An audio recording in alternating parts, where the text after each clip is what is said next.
নমস্কার বন্ধুরা, নন্দী বলোকে সবাইকে স্বাগত। আমি একটা নতুন রেসিপি নিয়ে এসেছি। পনির রান্না করব। আলু আমি পিস করে কেটে নিয়েছি। আমি একটা বাটিতে জল নিয়ে নিয়েছি। পনিরগুলোকে ধুয়ে নেব। অনেক সময় পনিরগুলোর মধ্যে ধুলোবালি থাকতে পারে, ময়লাও থাকতে পারে, ছুরি দিয়ে কেটে দেয় দোকানদার। আমি পনিরগুলোকে ভালো করে ধুয়ে নেব। পনিরটা ধুয়ে নিলে খেতেও টেস্টি লাগে। আপনারা অবশ্যই করে এরম করে ধুয়ে নেবেন পনিরটা। আমার ধোয়া হয়ে গেছে, আমি তুলে নেব। তুলে নিয়ে পিস করে নেব পনিরটাকে। আলু আর পনির ধুয়ে আমি কেটে নিয়েছি। কড়াই বসিয়ে দিয়েছি, গরম হয়ে গেছে। আমি এবার তেল দিয়ে দেবো, পরিমাণ মতন তেল দিয়ে দেবো। তেল গরম হয়ে গেছে, কেটে রাখা পনিরটাকে আমি তেলে দিয়ে দিয়েছি। আমি পনিরটাকে ভেজে নেব লাল লাল করে। আপনারা হালকাও ভাজতে পারেন। আমি 1 চামচি নুন দিয়ে দেবো পরিমাণ মতন, হলুদ দিয়ে দেবো পরিমাণ মতন 1 চামচি।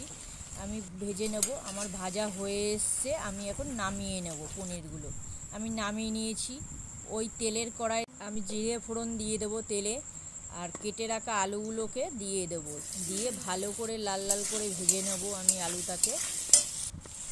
আমার ভাজা হয়ে এসছে, নুন দিয়ে দেবো পরিমাণ মতন, হলুদ দিয়ে দেবো পরিমাণ মতন। আমি একটু ভেজে নেব ভালো করে। এবার মশলাটা দেখিয়ে দেবো। পেঁয়াজ বাটা আর রসুন বাটা, জিরে বাটা, আদা বাটা, টমেটো বাটা। আমি এইগুলো সব, এই মশলাগুলো এক এক করে আলু ভাজার মধ্যে দিয়ে দেবো।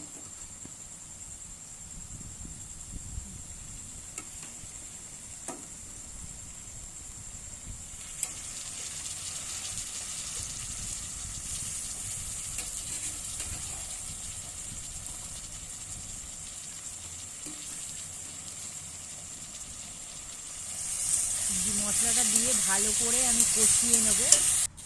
লঙ্কার গুঁড়ো দিয়ে দেবো পরিমাণ মতন। ভালো করে কষিয়ে নিতে হবে। আমার কষানো হয়ে গেছে, আমি পরিমাণ মতন জল ঢেলে দেব। এবার আমি ফুটতে দেবো, একটু নেড়ে চেড়ে দেবো। এবার আলুটা সিদ্ধ হতে লাগুক। আমার আলুটা সিদ্ধ হয়ে গেছে। এবার আমি ভেজে রাখা পনিরটাকে আমি ঝোলের মধ্যে দিয়ে দেব। দিয়ে একটু নেড়ে চেড়ে নেব।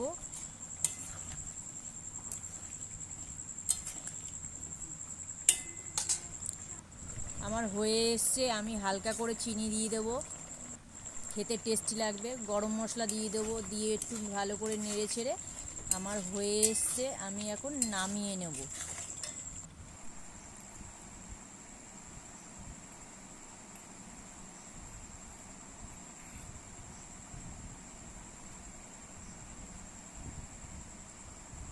দারুণ হয়েছে খেতে। এরকম রেসিপি আমরা আরও খেতে চাই।